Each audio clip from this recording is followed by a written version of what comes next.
ಮಧ್ಯಪ್ರಾಚ್ಯದಲ್ಲಿ ನಿಲ್ಲದ ಯುದ್ಧದ ದಾಹ, ಇಸ್ರೇಲ್ ಅಮೆರಿಕದ ಪ್ರತೀಕಾರದ ಮಧ್ಯೆ ಇರಾನ್ ಹೊಸ ನಿರ್ಧಾರ. ಮಧ್ಯಪ್ರಾಚ್ಯದಲ್ಲಿ ನಿಲ್ಲದ ಯುದ್ಧದ ದಾಹ, ಯುದ್ಧೋನ್ಮಾದದಲ್ಲಿ ಎಲ್ಲರೂ ಇಸ್ರೇಲ್ ಅಮೆರಿಕದ ಪ್ರತೀಕಾರದ ಮಧ್ಯೆ ಇರಾನ್ ಹೊಸ ತೀರ್ಮಾನ. ಹೊಸ ನಾಯಕನ ಆಯ್ಕೆ ಮಾಡಿದ ಇರಾನ್ ಆಡಳಿತ.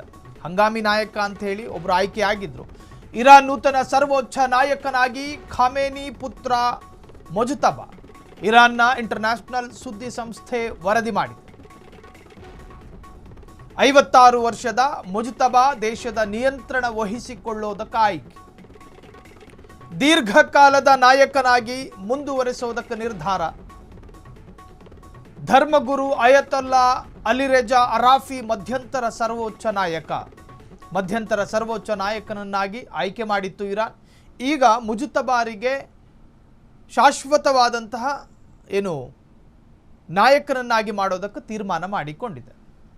ಅಯತೊಲ್ಲಾ ಖಮೇನಿ ಅವರು ವಾಸವಾಗಿದ್ದಂತಹ ಮನೆಯನ್ನು ಗುರಿಯಾಗಿಸಿಕೊಂಡು ಅಮೆರಿಕ ನಡೆಸಿದಂತಹ ತೀವ್ರ ತರಹದ ಕಾರ್ಯಾಚರಣೆಯಲ್ಲಿ ಅಯತೊಲ್ಲಾ ಖಮೇನಿ ಜೊತೆಗೆ ಅವರ ಕುಟುಂಬದ ಸದಸ್ಯರುಗಳು ಕೂಡ ಜೀವಂತವಾಗಿ ದಹಿಸಿ ಹೋದರು. ಅದಾದ ನಂತರ ಇರಾನ್ ಪರಮೋಚ್ಚ ನಾಯಕನಿಲ್ಲದ ಅನಾಥ ರಾಷ್ಟ್ರವಾಗಿ ಮಾರ್ಪಟ್ಟಿತ್ತು. ಈ ಸಂದರ್ಭದಲ್ಲಿ ಒಬ್ಬ ಮಧ್ಯಂತರ ನಾಯಕನನ್ನು ನೇಮಕ ಮಾಡಿಕೊಳ್ಳಬೇಕಾದ ಅನಿವಾರ್ಯತೆ ಬಂದಾಗ ಮಧ್ಯಂತರ ನಾಯಕನನ್ನು ಆಯ್ಕೆ ಮಾಡಿತು. ಈಗ ಮತ್ತೆ ಅದರಲ್ಲಿ ಬದಲಾವಣೆ. ಶಾಶ್ವತ ಪರಮೋಚ್ಚ ನಾಯಕನಾಗಿ ಮುಜ್ತಬಾರನ್ನು ಆಯ್ಕೆ ಮಾಡಿದೆ ಇರಾನ್. ಮಧ್ಯಪ್ರಾಚ್ಯದಲ್ಲಿ ನಿಲ್ಲದ ಯುದ್ಧದ ದಾಹ, ಇಸ್ರೇಲ್ ಅಮೆರಿಕದ ಪ್ರತೀಕಾರದ ಮಧ್ಯೆ ಇರಾನ್ ಈ ತರಹದೊಂದು ಹೊಸ ತೀರ್ಮಾನವನ್ನು ತೆಗೆದುಕೊಂಡಿದೆ. ಹೊಸ ನಾಯಕನ ಆಯ್ಕೆ ಮಾಡಿದ ಇರಾನ್ ಆಡಳಿತ.